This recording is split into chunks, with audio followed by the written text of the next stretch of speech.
apa saja yang kita buat, dia sebenarnya bukan kita nak berperang. Kita tersilau dengan apa yang dipancarkan oleh Barat. Orang Islam ni bila tengok isu di Palestin, sebenarnya dia orang nak berperang. Kalaulah di zaman khilafah ada seorang muslimah yang dipersendakan, ditarik hijabnya, terlihat sedikit auratnya, maka khalifah sudah pun mengancam dan menyediakan satu bala tentera. So bagaimana dalam suasana pada hari ini, benda yang kita tak terbayangkan dalam dunia sebenar berlaku dan menjadi tatapan seluruh dunia. Cerita tentang fatwa. Fatwa ni sahabat pun takut nak keluar fatwa. Sahabat, maknanya orang alim ni biasanya dia takut nak keluarkan fatwa. Tolak kepada orang lain, dan kalau orang lain tu keluarkan fatwa, maka dia akan follow fatwa tersebut. Sebab tu bila Yusof Qaradawi sebut persediaan secara menyeluruh, which is semua benda tu adalah jihad. Semua benda tu adalah perlu dipersiapkan. Tetapi dia tak menafikan persiapan ketenteraan. Kerana di situ ada satu special power dan di situ ada syariat. Nah, belajar wajib tak? Syariat tak? Fatwa jihad wajib ke tak wajib? Macam mana kita nak cari balik tali layang-layang syariat tadi tu? Siapa yang akan pegang balik tali syariat? Siapa yang nak main balik ni? Bila cerita pasal fatwa tu keluar, ulama Mesir, ulama Indonesia, ulama Malaysia ke ulama mana-mana, semua sepakat dan memahami perkara yang sama. Apa yang dia orang khilaf? Apa dia punya mahalul khilaf? Kan? Dia orang khilaf pasal apa? Assalamualaikum warahmatullahi wabarakatuh. Jadi pertama dan selamanya kita mengucap syukur kepada Allah Subhanahu Wa Taala di atas kesempatan walaupun ringkas, tetapi kita mengharapkan dia adalah satu perkongsian dan pertemuan yang bermakna lah untuk kita semua, termasuklah yang di media sosial dan juga yang di dalam Dewan yang mulia inilah. Kita kena bayangkan kita bayangkan sikit bagaimana suasana kita ni dinaungi oleh para malaikat. Apa lagi? Bila kita tengok takwim tu, kita tengok pula bila yang malam ganjil, bila yang malam genap. Sebab kita nak target pula kan, malam ganjil. Kita orang Islam peka dengan cuaca masa bulan Ramadan. Peka betul lah. 10 malam terakhir, lepas solat duk tengok luar. Bagi salam je tengok luar. Oh, ada hujan sikit-sikit. Lepas subuh tengok langit, Masya Allah. Kan? Indahnya langit. Lepas bulan Ramadan tak tengok dah luar. Jadi orang Islam ni dalam bulan Ramadan dia adalah orang yang menyungkil bakat dia, potensi dia yang sebenarnya nak tengok. Potensi diri kita yang sebenarnya tengoklah bulan Ramadan. Kita boleh bertahan untuk tidak makan, tidak minum selama seharian. Tapi bila masuk je Syawal, kan, yelah, hari pertama tu kita bagi keuzuran lah. Sebab itu hari bergembira, hari perayaan. Tapi lepas-lepas tu kita nak start puasa 6 tu, nak cari momentum tu balik bukan main susah. Padahal sebelum ni dah 30 hari. Jadi kita kena sentiasa ni lah, teruskan kita punya momentum, terutamanya dalam kita mendalami dan melazimi bacaan Al-Quran. Sebab ini adalah ayat Allah kepada kita. Kalau dalam bulan Ramadan kita boleh baca dan kita boleh menangis, kenapa tak?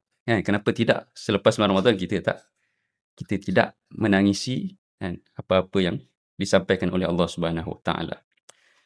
Jadi mungkin dalam ayat ni ada menyentuh beberapa perkara yang sebenarnya menjentik hati kita, menjentik hati orang-orang Islam, dan juga menyerang orang-orang yang klaim bahawa dia adalah Islam, klaim bahawa dia adalah orang yang menegakkan agama, tetapi yang sebenarnya adalah mereka ni adalah orang-orang yang menyembunyikan sahaja kemunafikan yang ada dalam diri mereka. Jadi mungkin kalau ada di sini boleh kita tengok ayat, boleh buka juga dia punya terjemahan untuk kita lebih memahami surah At-Taubah. Surah At-Taubah bermula daripada ayat 60. Ayat 60. Ada yang nak baca? A'udzubillahi minasyaitonirrajim. Innamas sadaqatu lil fuqara'i wal masakin. إنما الصدقات للفقراء والمساكين والعاملين عليها والمؤلفة قلوبهم وفي الرقاب والغارمين وفي سبيل الله وابن السبيل فريضة من الله والله عليم حكيم. Jadi ini adalah ayat tentang zakat. Biasa kita dengar ayat tentang zakat. Sedekah, zakat diberikan kepada asnaf lil fuqara, kepada orang fakir, orang miskin, wal amilin, orang yang bekerja amil, mengutip zakat, wal muallafati qulubuhum, dan mereka yang muallaf, yang dijinak-jinakkan hatinya ke arah Islam, wa fir riqab, wal gharimin, orang yang berhutang, wa banis sabil, fariidatan min Allah wallahu alimun hakim. ومنهم الذين يؤذون النبي ويقولون هو أذن قل أذن خير لكم يؤمن بالله ويؤمن للمؤمنين ورحمة للذين آمنوا منكم والذين يؤذون رسول الله لهم عذاب أليم.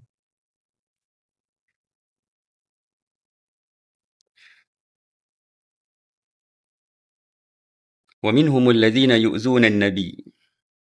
Ada di antara, maknanya orang-orang munafik itu menyakiti Nabi sambil yu'zunan Nabi.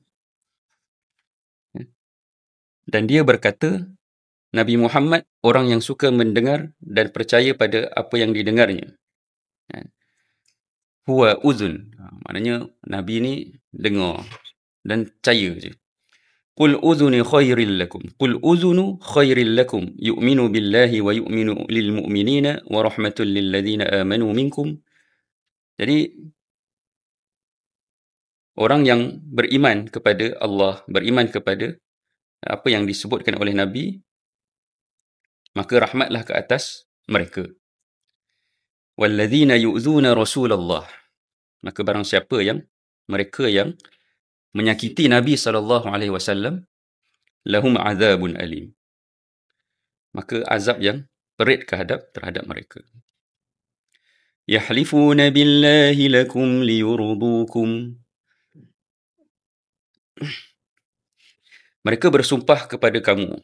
Yahlifuna billahi lakum liyurdukum wallahu wa rasuluhu ahaqqu an yurduhu in kanu mu'minin. Padahal Allah dan Rasul adalah yang lebih berhak untuk mendapat keredaannya, jika betul mereka orang-orang yang beriman. Alam ya'lamu annahu man yuhadidillaha wa rasulahu fa anna lahu nar jahannam khalidan fiha dhalikal khizyul azim.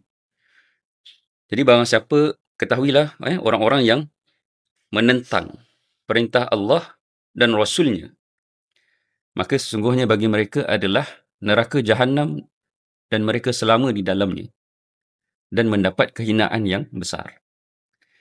Yahdharul munafiquna an tunazzala alaihim suratun tunabbi'uhum bima fi qulubihim. Jadi orang-orang munafik, yahdhar, mereka ini takut turunnya surah-surah yang menceritakan tentang hati mereka ni, diri mereka ni. Qul istahzi'u innallaha mukhrijum ma tahdharun. Katakanlah wahai Muhammad, ejek-ejeklah seberapa yang kamu suka. Maknanya Nabi sebut, Allah kata, Muhammad, kau sebutlah kat mereka ni, suka hatilah nak ejek apa. Sesungguhnya Allah akan mendedahkan apa yang kamu takuti, iaitu apa yang orang munafik ni takut diketahui oleh orang ramai. Apa dalam hati orang munafik ni. وَلَئِن سَأَلْتَهُمْ لَيَقُولُنَّ إِنَّمَا كُنَّا نَخُوضُ وَنَلْعَبُ قُلْ أَبِاللَّهِ وَآيَاتِهِ وَرَسُولِهِ كُنْتُمْ تَسْتَهْزِئُونَ. Dan bila mana orang munafik ni dia rasa dia kononnya, ya, dia takut, dia mempermain-mainkan apa yang disebut dan tidak menzahirkan apa yang dalam hatinya. Sebenarnya dia orang bermain-main ataupun memperolok-olokkan siapa? Kan? Adakah dia memperolok-olokkan orang di sekeliling? Kan? Memperolok-olokkan dunia? Ya? Qul abillahi. Kan? Sebenarnya mereka ini sedang mempersendakan Allah. Abillahi wa ayatihi wa rasulih. Mereka ini sedang mengejek Allah dan Rasulnya. Ya? Allah dan Rasulnya. لا تعتذروا قد كفرتم بعد إيمانكم إن نعف عن طائفة منكم نعذب طائفة بأنهم كانوا مجرمين. Janganlah kamu berdalih dengan alasan-alasan yang dusta, kerana sesungguhnya kamu telah kufur sesudah kamu melahirkan keimanan. Jika kami maafkan sepuak dari kamu kerana mereka bertaubat, maka kami akan menyeksa pula puak yang lain kerana mereka adalah orang-orang yang terus berada dalam kesalahan. Al-munafiquna wal-munafiqatu ba'duhum min ba'd ya'muruna bil munkari wa yanhauna 'anil ma'ruf wa yaqbiduna aydiyahum nasullaha fanasiyahum innal munafiqina humul fasiqun. Orang munafik, laki, perempuan, maka mereka akan saling bantu sesama mereka. Ya'muruna bil munkar. Dia akan khilaf dengan apa yang orang mukmin buat. Dia akan mengajak kepada perkara mungkar. Wa yanhauna 'anil ma'ruf. Dan dia akan menghalang perkara-perkara kebaikan. Wa yaqbiduna aydiyahum. Dan mereka akan simpan tangan dia orang ni. Dia maknanya sifat bakhil lah. Dia akan bakhil. Nasullaha fanasiyahum. Maka oleh kerana mereka melupakan Allah Subhanahu Wa Taala dalam keadaan itu, maka Allah lebihlah melupakan mereka. Sungguhnya orang munafik itu mereka adalah orang-orang yang fasik. Wa'adallahu al-munafiqina wal-munafiqat wal-kuffara nar jahannam khalidina fiha. Hiya hasbuhum wa la'anahumullahu wa lahum 'adzabun muqim. Jadi Allah menjanjikan kepada orang munafik ini, orang kafir, neraka jahanam selamanya mereka di sana.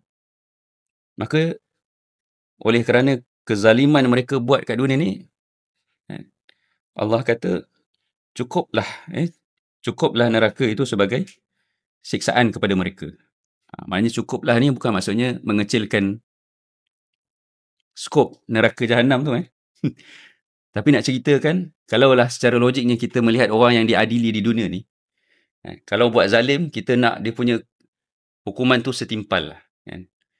Sama lah macam kalau kita tengok movie ke, kita tengok drama ke, kita nak, kalau kita tengok orang jahat tu, jahat betul. Tiba-tiba ending dia macam, macam tu je. Contohnya lah.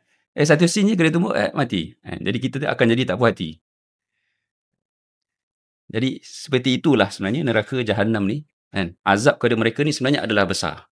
Oleh kerana kezaliman yang mereka buat ni adalah besar, kesalahan mereka ni adalah besar, hasbuhum, maknanya cukuplah, maknanya Allah nak ceritakan neraka jahanam tu begitu dahsyat, begitu dahsyat sehingga setimpal lah azab tu kepada mereka.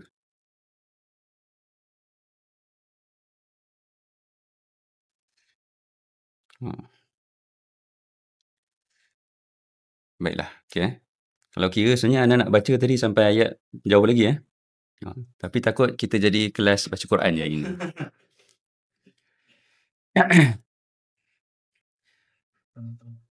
Tapi anda pergilah kepada satu ayat ni.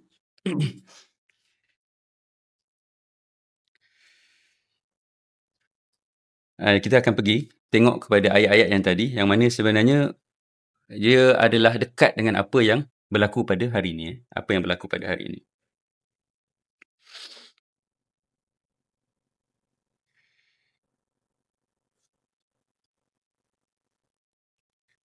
فرح المخلفون بمقعدهم خلاف رسول الله وكرهوا أن يجاهدوا بأموالهم وأنفسهم في سبيل الله فرح المخلفون.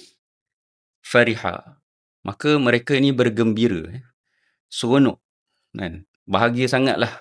Al-mukhallafun. Al-mukhallafun ni orang yang pada zaman Nabi ada seruan untuk pergi berjihad,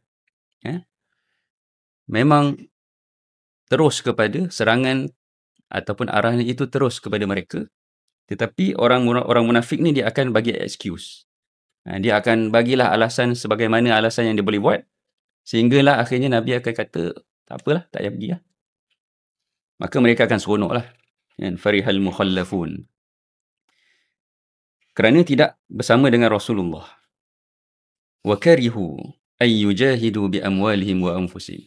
Alasan yang mereka buat ni bukanlah kerana mereka ini tepat dengan alasan yang dia bagi tu.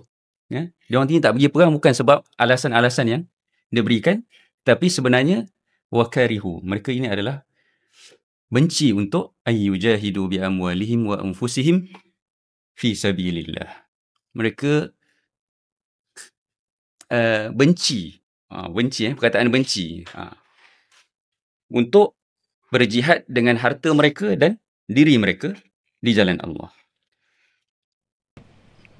وَقَالُوا لَا تَنْفِرُوا فِي الْحَرْبِ. Dan mereka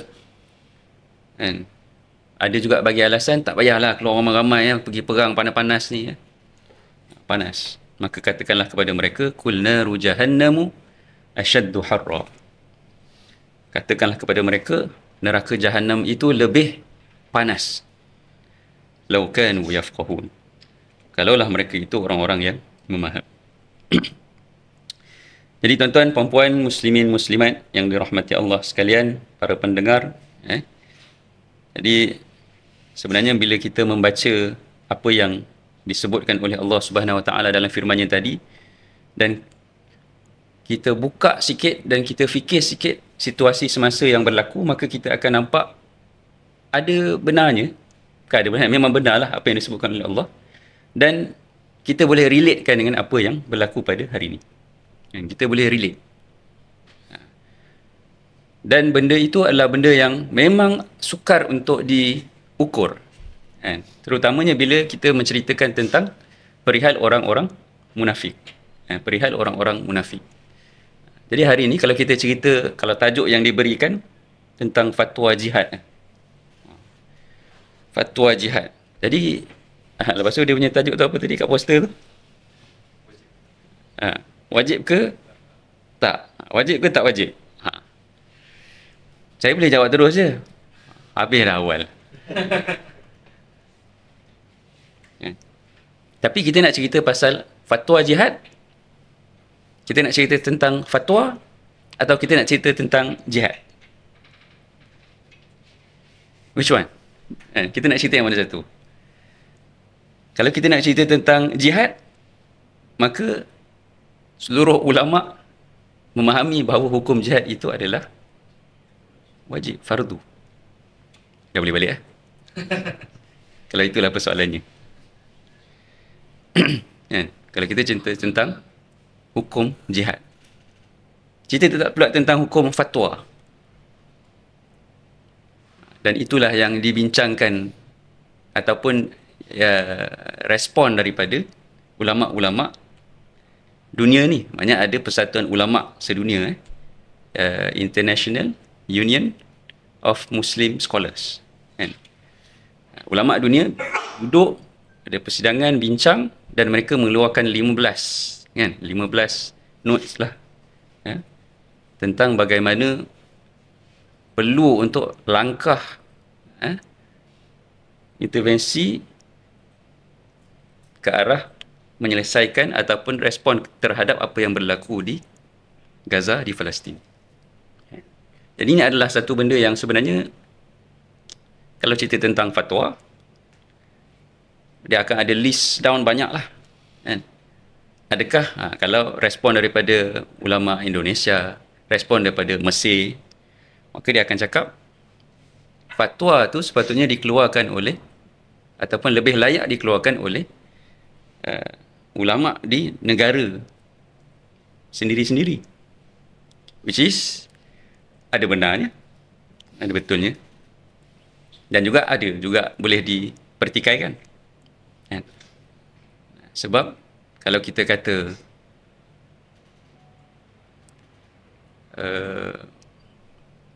kefarduan jihad, dia akan jadi fardu ain ke atas orang yang bila mana adanya adu, idza dakhala al-adu ila ardil muslimin, bila ada musuh masuk menyerang negara orang muslimin, which is sekarang is berlaku. Wa in ajazu wa in ajazu wa in ajazu, dan sekiranya mereka tidak mampu untuk melawan, orang dalam ardul Islam tu, tanah Islam tu tak mampu untuk menandingi musuh tersebut, maka dia akan menjadi satu dia akan pergi wajib ala bilad mujawir, dia akan pergi kepada negara-negara yang berjiran dengannya. Itu adalah benda yang banyak disebutkan oleh ulama, dan benda itu adalah logik lah kan. Atau kita jiran sebelah rumah pun kita tak boleh nak menyakiti kan, Nabi sebut kan, barang siapa yang beriman kepada Allah, kepada Rasulnya, kepada hari akhirat kan, maka dia kena muliakan jiran dia, dia jangan sakiti jiran dia. Ni cerita pasal perumahan dulu ni, apatah lagi lah kalau cerita tentang disakiti oleh dan dibunuh. Dan apa yang berlaku pada hari ini adalah bukan benda yang kita bayangkan berlaku dalam dunia sebenar. Kita hanya melihat perkara-perkara tersebut mungkin dalam komik-komik sebelum ni kan. Mungkin ada yang minat komik anime ke, komik apa lagi, komik-komik yang kalau tumbuk melayang, betul tak? One punch apa lagi cerita, kalau zaman saya Goku lah kan, Dragon Ball tendang melayang kawan tu, keluar tumbuk, keluar darah. Dan perkara itulah yang berlaku. Kita tak terfikir benda tu boleh berlaku dalam dunia nyata. Kita hanya fikir benda tu berlaku dalam cerita kartun, dalam itulah saya terbayang komik anime lah Tapi yang berlaku pada hari ini adalah apa yang kita lihat dalam komik tersebut. Satu letupan dan melayangnya jasad. Melayangnya jasad saudara Islam kita di sana, saudara seakidah kita di sana. Bayangkan bagaimana kalaulah di zaman khilafah ada seorang muslimah yang dipersendakan dan ditarik hijabnya, ditarik, terlihat sedikit auratnya, maka khalifah sudah pun mengancam dan menyediakan satu bala tentera.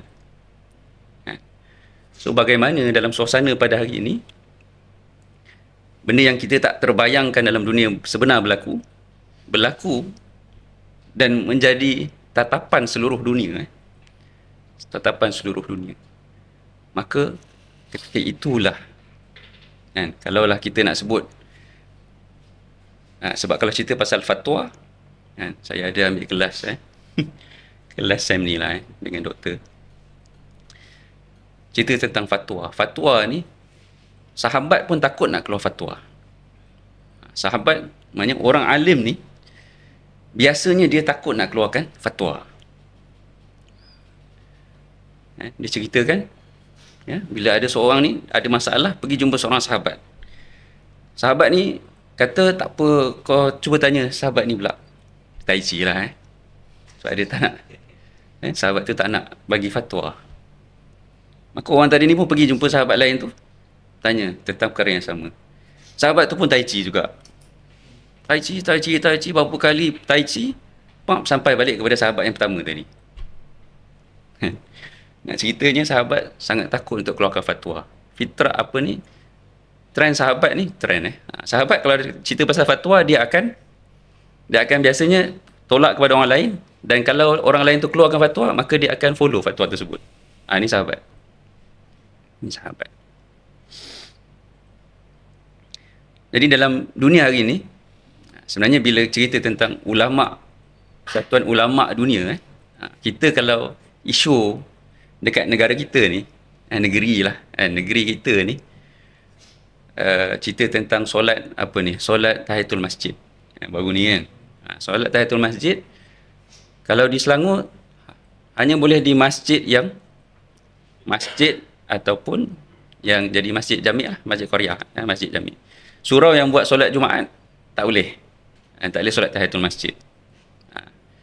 Fatwa dalam ni lah, negeri Selangor kan. KL kata boleh apa semua kan.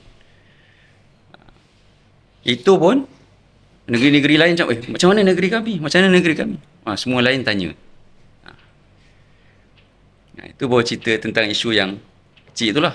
Orang dah mendesak dah untuk tanya. Jadi apatah lagi kalau majlis fatwa, majlis ulama dunia kan, ulama dunia, maka orang akan desak, dan memang ada desakan pun.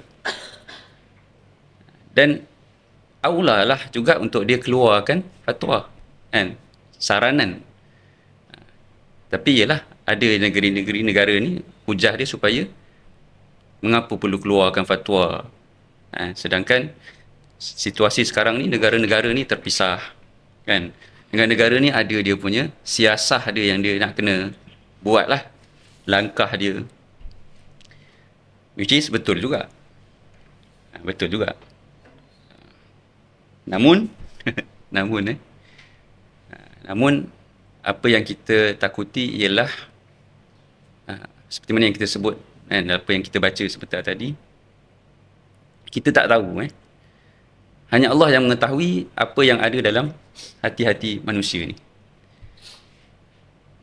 Boleh jadi orang yang mengeluarkan hujah tersebut adalah orang yang ni mana-mana pihak hatta yang mengeluarkan fatwa daripada majlis ulama dunia tadi pun diuji dengan perkara yang sama, iaitu apakah intention dalam hati dia kan.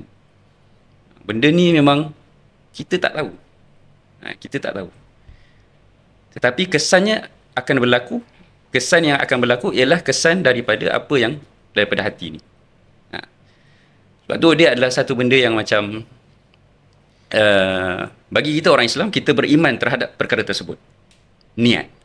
Niat ni adalah satu benda yang menjadi salah satu benda yang utama dan pertama lah dalam banyak kita punya situasi, dalam amalan kita, dalam ibadah kita, apatah lagi dalam tindak tanduk kita kan. Kaedah fiqh sebut biasanya yang besar dan pertama sekali yang disebut al-umuru bimaqasidiha kan. Setiap perbuatan, setiap perkara itu bimaqasidiha, dengan niat dia. Dan kesan yang akan berlaku pun boleh terkait bila dengan niat dia. Itu yang kita baca dalam hadis Nabi SAW kan, cerita tentang orang yang sahabat yang pergi berjihad. Ada yang berjihad kerana Allah dan Rasul, maka Allah dan Rasul, dia akan dapat Allah dan Rasul. Allah dan Rasul akan bersama dengan dia. Tapi siapa yang jihad, siapa yang dia berhijrah oleh sebab nakkan harta, nakkan wanita, maka dia akan dapat. Maksudnya apa? Maksudnya setiap tindak tanduk kita, dia akan pergi, dia akan, kesannya adalah daripada, kesan yang akan berlaku terkait dengan apa niat yang ada dalam hati orang yang buat perkara tersebut. Jadi perkara ini diuji kepada semua daripada kita, termasuklah orang yang mengeluarkan fatwa dan orang yang merespon kepada fatwa-fatwa tersebut. Ulama daripada majlis ulama dunia itu pun diuji dengan adakah betul dia mengeluarkan fatwa itu, betul dia nak ikhlas menyelesaikan isu di Palestin, mendesak kuasa-kuasa dunia, mendesak negara-negara jiran, jiran kepada Palestin untuk bertindak, ataupun ada niat sebaliknya. Begitu juga orang yang merespon, ulama yang merespon, adakah dia memang betul mengatakan bahawa ada kepentingan, ada keperluan siasah. Maknanya keperluan untuk siasah ni, kalau kita terjemah biasa je, kita akan faham macam politik lah. Kan? Macam politik lah. Tapi dia adalah satu benda yang perlu dilaksanakan oleh pemimpin Islam, ulama Islam, dalam nak menyelesaikan sesuatu perkara. Jadi dia akan imbang banyak benda lah. Dia akan imbang situasi semasa, kekuatan dia, apa yang bakal berlaku. Dia akan imbang semua benda.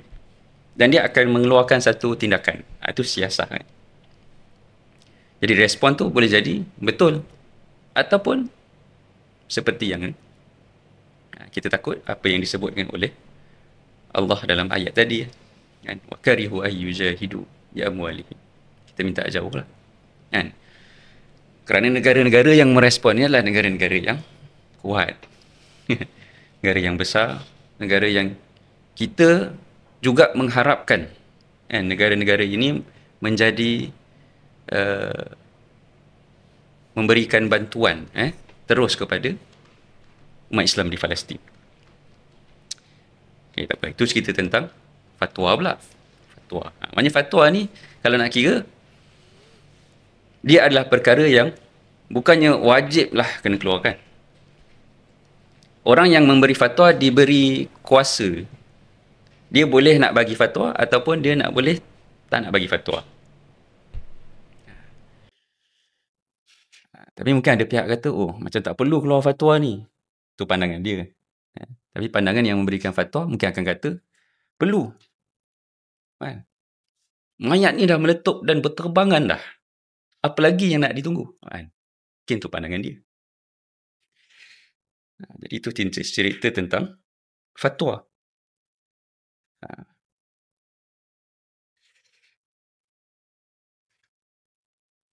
Okay.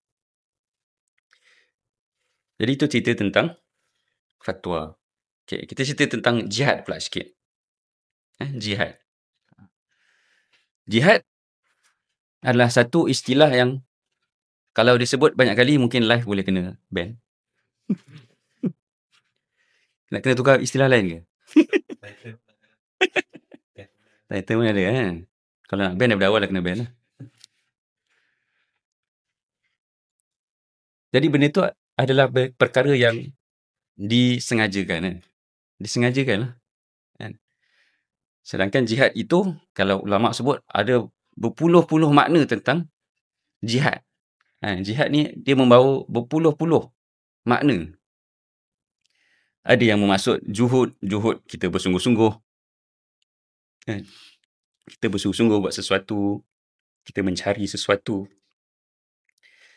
Tapi perkataan itu telah pun speculate, dia telah pun diletakkan sebagai satu istilah yang ekstrim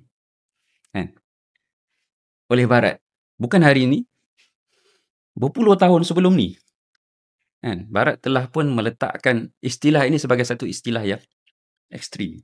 Satu istilah yang, siapa yang bawa istilah ni, siapa yang meletakkan istilah perkataan ini dalam dia punya NGO ke, persatuan ke, pertubuhan ke, maka dia adalah ekstrim. Siapa yang mengangkat perkataan ini, maka dia adalah ekstrim. Dan Barat berjaya melakukan operasi tersebut. Persepsi itu telah pun melekat kepada semua orang. Kalau kepada orang US, orang Barat, kita tak pelik lah. Sebab itu adalah orang yang dia tak ada akidah terhadap perkara tersebut. Dia tak faham pun apa jihad tersebut. Kita cerita tentang jihad qital sebagainya. Orang tu tak faham pun. Dia tak sampai pun tahap dia ilmu dia ke arah benda tu. Tapi yang menjadi satu tanda tanya ialah istilah itu, operasi itu berjaya diterapkan kepada orang Islam sendiri. Bahkan ada beberapa reformis Islam yang mengambil pendekatan selari dengan apa yang Barat letakkan.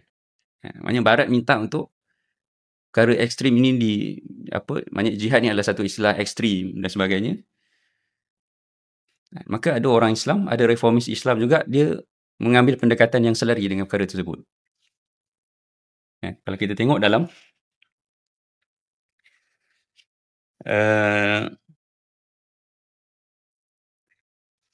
zaman pertengahan lah, pertengahan era, kalau kita tengok masa zaman Jamaluddin Afghani, Muhammad Abduh, Rashid Ridha. Jadi mereka akan mengambil pendekatan yang lebih sejahtera lah, kata. Play safe lah, play safe. Play safe.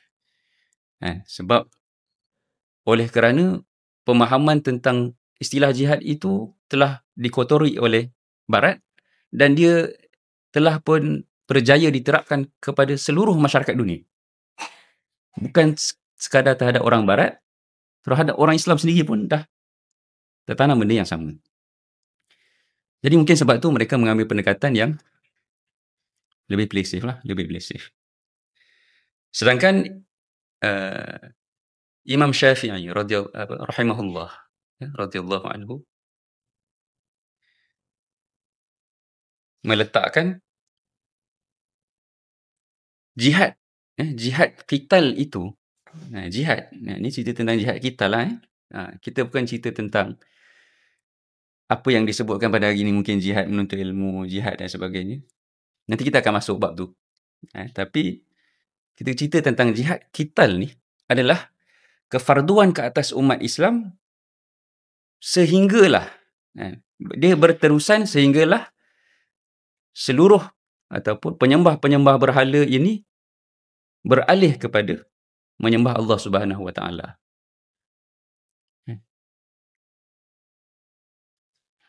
Dan ahli kitab membayar jizyah. Ini istilah dia sebut. Maknanya sampai ke bila-bila pun, sampai akhir zaman lah, kan, nak kena ada jizyah balik. Sekarang mana ada jizyah? Semuanya akhirnya tunduk kepada Allah.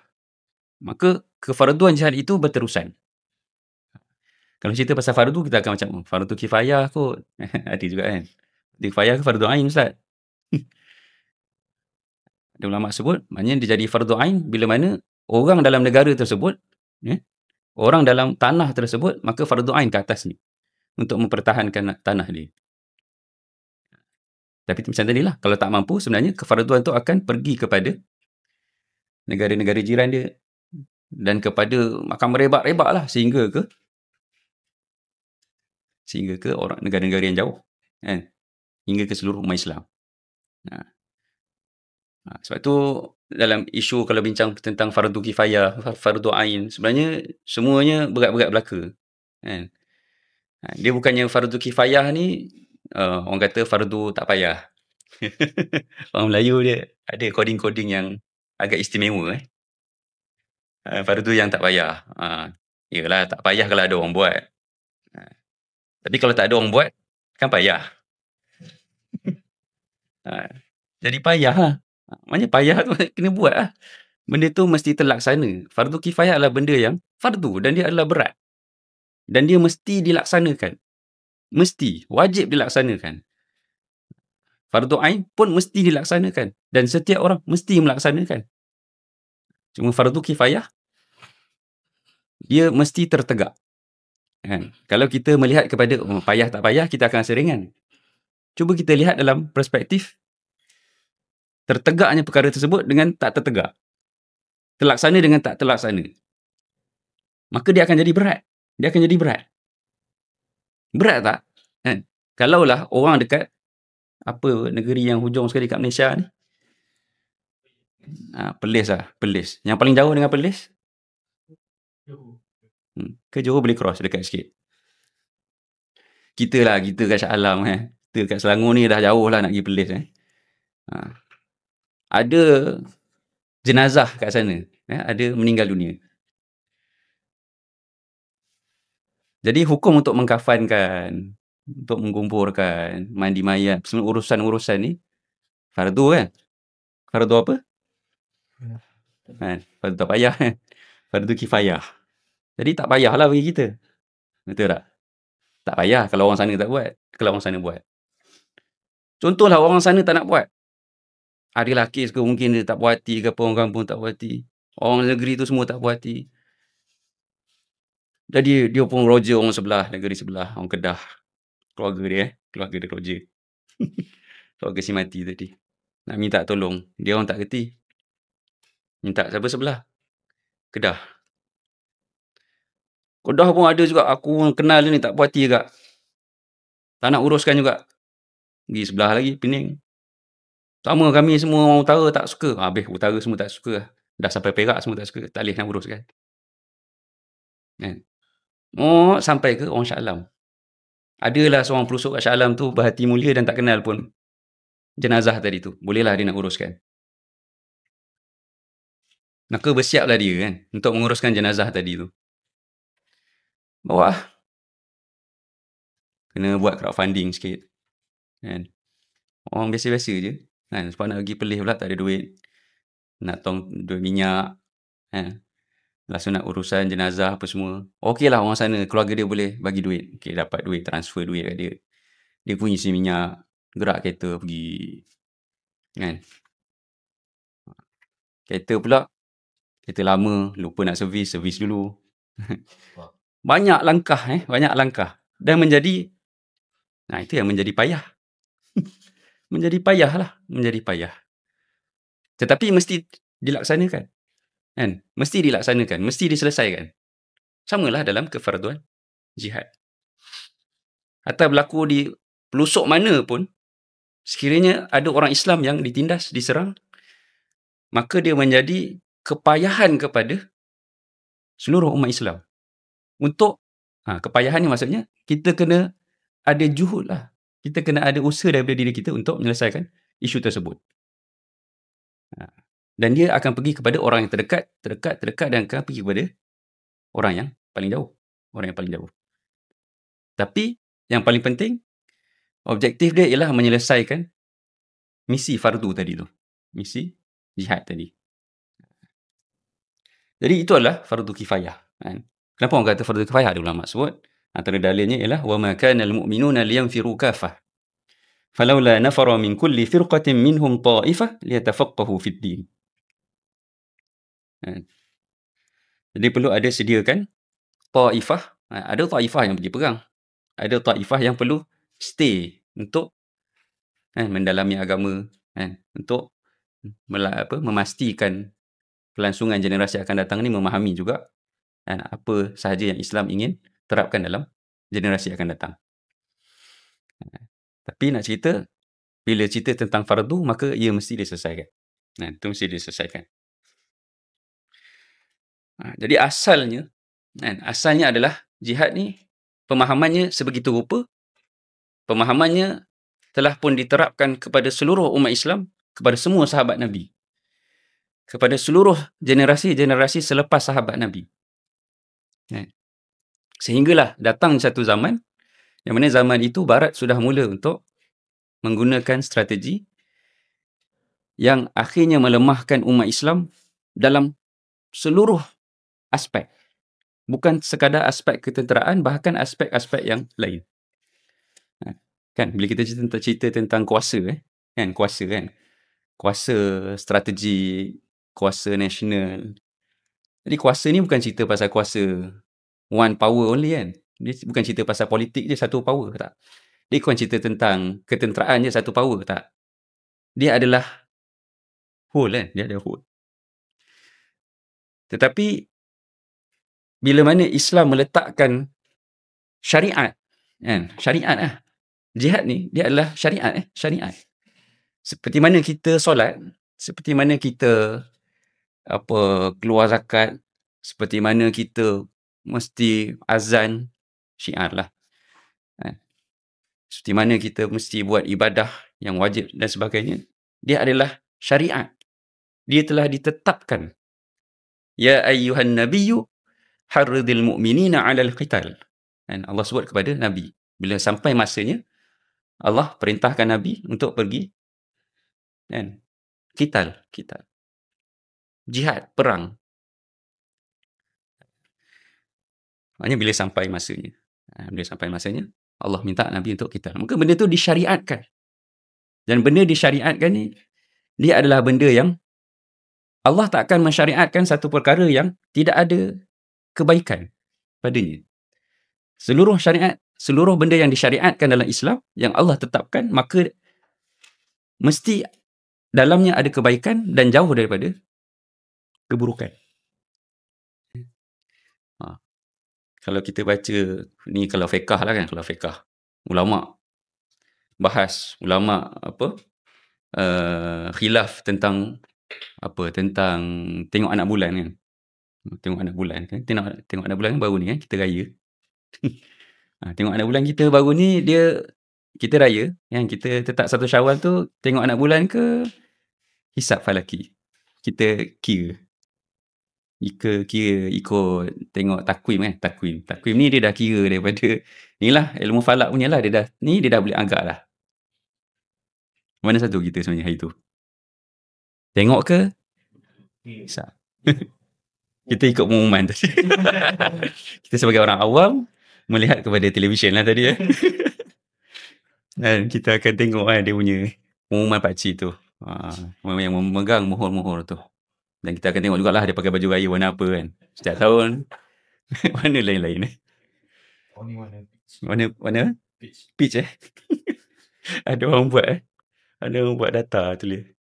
Tahun ni warna ni. Ala kulihat. Jadi benda tu jadi perbincangan nak pakai mana satu. Tapi sebenarnya Malaysia dan negara Nusantara ni kita guna kedua-duanya lah. Ada juga yang pergi tengok anak bulan tersebut. Dan juga hisab falaki tu dia ambil kira juga. Sebab kalau nak kira hisab tu memang sampai 100 tahun pun kita boleh hisab. Astronomi boleh tengok sampai 100 tahun pun dia boleh kira. Tapi ulama' kata tak, ada pandangan yang kata tak, kita mesti tengok anak bulan je. Kita mesti tengok anak bulan je. Sebab hadis Nabi sebut macam tu. Macam tu lah kan. Dan kalau benda tu tak ada, Nabi tak sebut, benda tu tak disyariatkan untuk tengok anak bulan ni. Jadi kalau kita menolak perkara tersebut, sebenarnya kita telah mengambil keburukan. Macam mana ulama' tengok benda syariat ni. Kalau kita tak ambil syariat, maka kita sedang mengambil keburukan. Dia panggil apa? Khilaf dalam cara ulama' buat perkiraan tu, kita panggil qiyas. Qiyas apa? Qiyas tak ingat dah kan.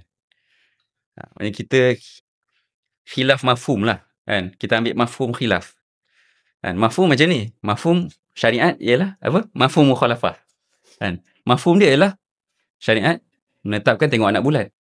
Jadi kalau kita tak ambil cara tengok anak bulan, maka kita sedang mengambil cara yang selain syariat. Maka orang yang mengambil cara selain syariat, maka mereka adalah orang yang mengambil keburukan. Sedang melaksanakan keburukan. Macam tu ulama' pun kira. Jadi sama dalam isu jihad. Tadi kita cerita pasal fatwa, ni kita cerita pasal jihad.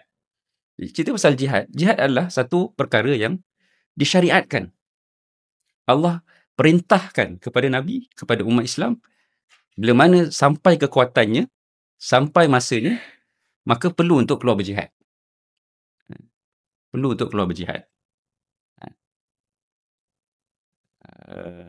Begitu juga tak dinafikan bahawa bila tak ada kekuatan, maka perlu ada strategi untuk tahan diri.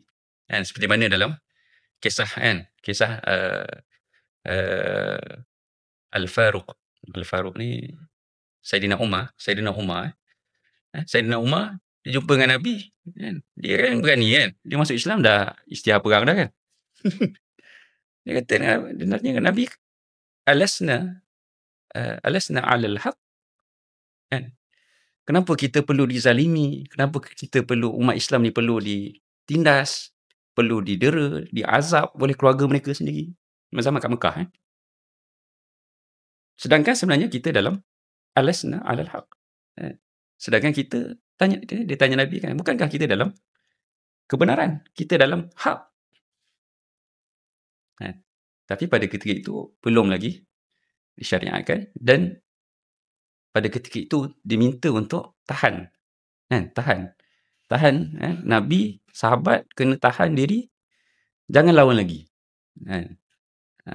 Dari satu sudut, Allah mengajarkan kepada Nabi Muhammad, kepada umat Islam supaya adanya siasah, kan? Siasah. Hatta bila nak perang Badar pun, kesan siasah tu sudah pun difahami oleh Nabi SAW. Kan? Maknanya kalau kita kata pada hari ini, sepatutnya politik ni, kan? Siasah ni hanya dibincangkan oleh orang-orang negarawan lah.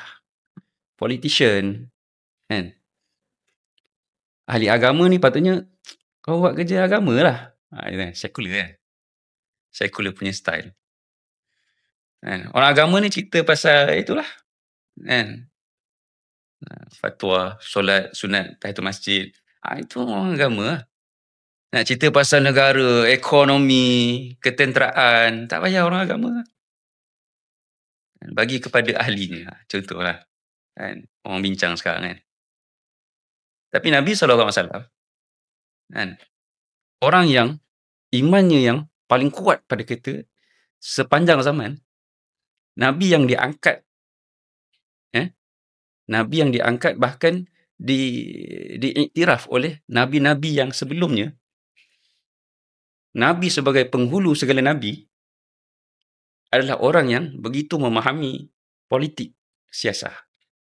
Kan? Oleh kerana didikan Allah Subhanahu Wa Taala, kan? Dalam wahyu dan sebagainya. Sehingga kan pada peperangan Badar, kan? Ni kisah yang masyhur lah. Bila perang Badar, kan? Apa yang Nabi doa? Kan? Nabi doa sampai terjatuh-jatuh. Kan? Ridak jatuh, serban apa semua. Minta apa? Nabi kata, kalaulah kau tak beri kemenangan kepada umat Islam pada hari ini, maka tak akan ada orang yang akan menyembah kau abadah. Selepas ini selama-lamanya. Maknanya, siasah ataupun politik tu difahami oleh Nabi. Nabi juga memahami, walaupun dalam kena all out dalam perang Badar ni, perang Badar ni kena all out. Sebab dia adalah perang yang first, dia adalah perang yang membawa, kan, sahabat-sahabat yang pada ketika itu ada sebilangan sahaja. Kan, awal Islam, ada sikit je. Bandingan selepas tu makin banyak. Lepas Fathul Mekah makin ramai. Tapi pada awal confirm lah sikit. Yang mana keluar tu pun, yang nak pergi keluar tu, telah pun ditapis pula. Pergi perang Badar. Tujuan utama apa? Ambil rampasan perang. Betul kan? Rampasan perang. Sampai kat tengah, tukar objektif. Mana boleh bro? Kan? Kawan hari tu ajak pergi Kelantan, kata rela aja. Kan? Kita nak pergi makan-makan je kan.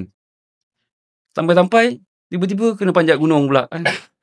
Kena hiking pula kan. Kena hiking. Gunung tinggi-tinggi lah, apalah. Lepas tu kena tidur kat atas 3 hari lah.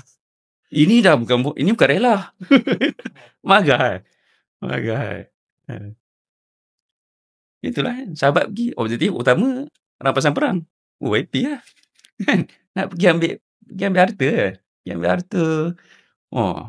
Kok kalau kita tolong kawan kita Muhajirin ni, dia memang kaya. Kan? Aku duduk sebelah Osman kan. Contohlah orang Ansar tu. Osman Affan. Osman Affan memang kaya. Kan? Kalau aku tolong ni, mungkin dapat 1% pun jadi lah. Kalau cerita Piramdi, 25% kan. 25%. Tiba-tiba tukar objektif. Kan? Tukar objektif jadi perang. Daripada sebilangan yang keluar, maka keluar orang yang munafik. Yang pada asalnya yang hanya nakkan kebaikan, hanya nakkan kebaikan lah. Perang ni kebaikan perang ni kebaikan lah. Perang ni dalam Quran pun sebut, dia bukanlah perkara yang kita sebut baik. Perang ni, qital ni. Sebab tu, bila kita kata istilah jihad, Barat akan kata, ni ekstrim, ini mengarahkan kepada kekejaman, pembunuhan. Kan? Hatta kita dalam Islam pun, kita bersetuju dengan perkara tersebut. Betul. Kan? Peperangan itu memang tidak banyak, dia akan bawa juga kepada keburukan. Kan? Sebab itu Nabi SAW kata, janganlah kita bercita-cita untuk bertembung ataupun berlawan dengan musuh. Kan? Tapi kalau dah kena berlawan, maka bersabar Nabi kata kan. Jadi perang tu sendiri dalam Quran memang macam tu. Sebab tu orang-orang munafik secara automatik maka dia akan tak suka. Hatta orang Islam pun ada perbincangan. Orang Ansar duduk, alamak, macam mana ni kan? Nak keluar tu tolong ambil harta je. Ni nak kena perang pula. Perang pun macam berbaloi ke tak berbaloi? Kira-kira Berbaloi ke tak berbaloi? Sebab nak selamatkan ni bukan harta aku. Harta orang Muhajirin. Kan dah selamatkan. Kalau selamat, tak apalah. Dan kalau mati, okay, akidah tak kuat lagi tak? Goyang lagi. Muhajirin kuat lagi. Akidah. Nasib baiklah, alhamdulillah. Allah bangunkan kan? Sa'ad bin Mu'az. Ansar. Pemimpin Ansar bangun, maka kata kami tidak akan melakukan perbuatan yang terkutuk seperti mana kaum Nabi Musa berkata kepada Nabi Musa. Kan? Ketika mana Nabi Musa mengajak untuk berlawan, maka mereka kata faq'udu ma'al khalifin. Duduk je. Kan? Kami nak tengok saja. Kan?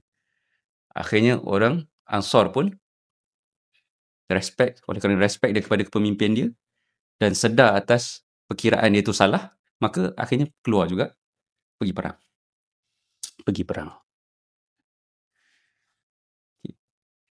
Jadi peperangan itu adalah satu benda yang ada keburukan dalamnya, tetapi kita tidak boleh menafikannya secara terus kerana ia telah pun disyariatkan.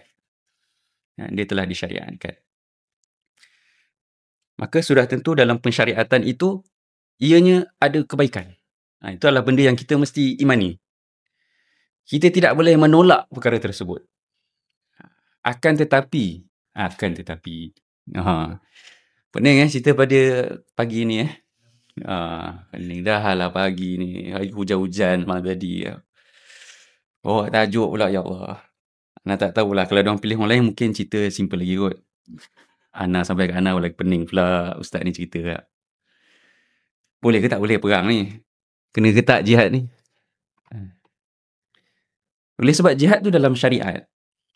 Maka syariat ni adalah satu, kalau kita nak bayangkan, ulama' bagi perumpamaan dia adalah macam layang-layang. Syariat ni ia seumpama layang-layang. Sifatnya dia adalah yang berterbangan di udara lah. Kan? Layang-layang ni dia terbang kat udara. Dan layang-layang dia nak terbang kat udara, apa dia punya syarat dia? Macam mana nak terbangkan layang-layang? Kita dah lama tak main layang-layang. Budak-budak sekarang pun tak main layang-layang lah. Kesian budak-budak. Saya budak-budak sekarang. Tak tahu kan layang-layang tu macam mana. Kita dulu buat layang-layang pakai surat khabar sendiri. Habis lidi, penyapu lidi nenek kita ambil. Mula tebal ni menyapu tu jadi nipis. Sebab cucu semua buat jadi layang-layang punya rangka. Kan? Daripada buat layang-layang tu kita tahu sampai kita terbang layang-layang kita tahu. Macam mana kita terbang layang-layang? Kita kena pergi ada lapangan yang sesuai. Kan? Lapangan yang sesuai. Ni perumpamaan yang ulama' bagi ni, kalau kita tengok betul-betul, kita mesti macam, kita akan nampak secara menyeluruh. Ulama' ni dia genius. Dia orang panggil apa? Kalau Nabi SAW lagilah, yang paling orang kata jawami'ul kalam. Sebut satu benda, dia boleh cerita satu perkataan, satu benda istilah yang kecil saja boleh merangkumi semua benda. Okay, cerita pasal layang-layang kan. Kita nak buat layang-layang, kita akan pastikanlah layang-layang tu okey, boleh terbang, apa semua. Okay, jadi oleh sebab syariat itu ialah layang-layang, maka kita tak perlu cerita dah. Dia macam layang-layang yang kita dapat ni adalah layang-layang yang dibuat oleh Tesla. Contohlah. Layang-layang jenama Tesla. Daripada kilang Tesla buat layang-layang. Kemar cantik, canggih. Kan?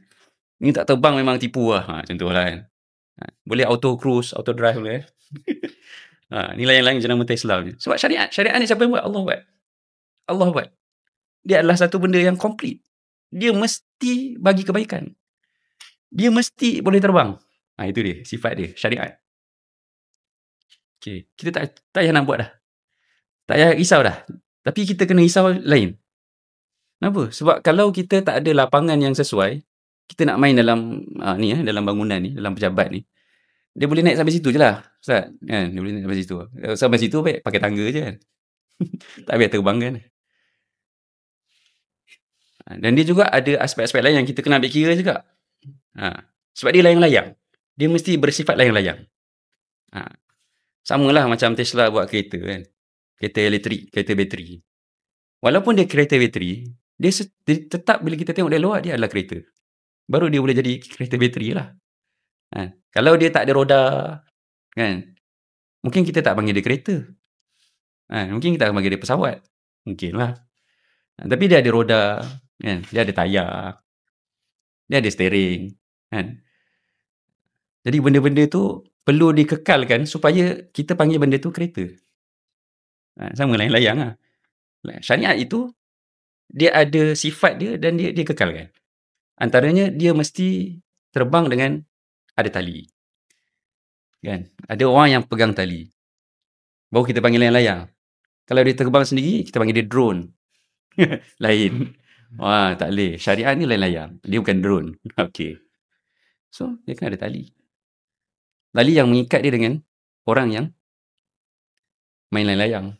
So, orang yang main layang-layang, dia kena cari lapangan yang sesuai. Seperti sawah ke. Kan? Ada angin yang kuat. Kan? Dia pun tak naklah main macam tengah panas sangat. Kan? Nanti dia gelap kan. Gelap tak gelap. Apa ni? Sunburn kan. Walaupun boleh terbang tapi sunburn pula kan. Dia macam-macam perkiraan dia.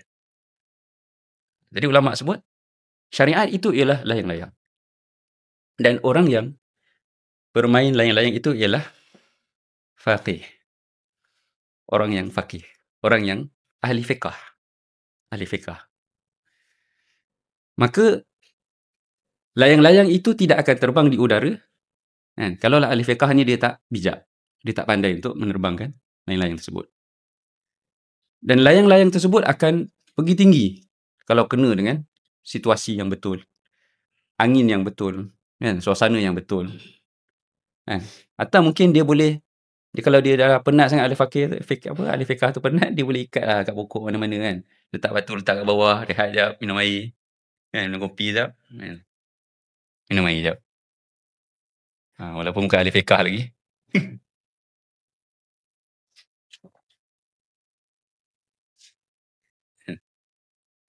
Jadi dengan suasana yang sesuai, alatan yang sesuai, dengan kemahiran yang expert, maka layang-layang tersebut akan gah terbang di udara, dan orang akan lihat syariat tersebut dengan tinggi lah, dengan mulia. Orang yang bermain layang-layang yang dapat menaikkan tu, maka dia akan rasa berjaya kan. Dia berjaya mengangkat syariat tersebut. Dan orang masyarakat sekeliling yang melihat syariat itu tertegak, maka orang akan merasa ini adalah perkara yang mulia. Ini akan perkara yang mulia. Jadi itulah yang dimahukan dalam Islam ni. Syariat ada. Tapi perlu diangkat, perlu dibawa dengan cara yang sesuai. Suasana yang sesuai. Dengan peralatan-peralatan yang sesuai. Oleh sebab tu, kita pun tak boleh menyalahkan 100% kepada ulama-ulama ataupun reformis di pertengahan ini. Mungkin mereka melihat paling sesuai pada ketika itu ialah mengambil pendekatan untuk tidak terlalu agresif dalam isu jihad. Kan? Tetapi pada hari ini, dan dimulakan dengan pergerakan yang dimulakan dalam di Ikhwan Muslimin di Mesir, maka perkara itu diterap semula. Dan ini yang kita nak belajar pada hari ini. Ini yang kalaulah kita ialah yang memberikan peluang rezeki untuk bersama dengan perjuangan ni adalah Allah SWT. Allah yang menentukan hamba-Nya siapa yang akan bersama dan siapa yang takkan bersama.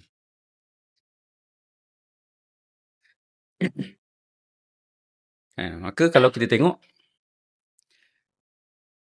syariat itu dah ada dan syariat itu tidak boleh diketepikan. Syariat itu mesti dipegang. Sama ada dia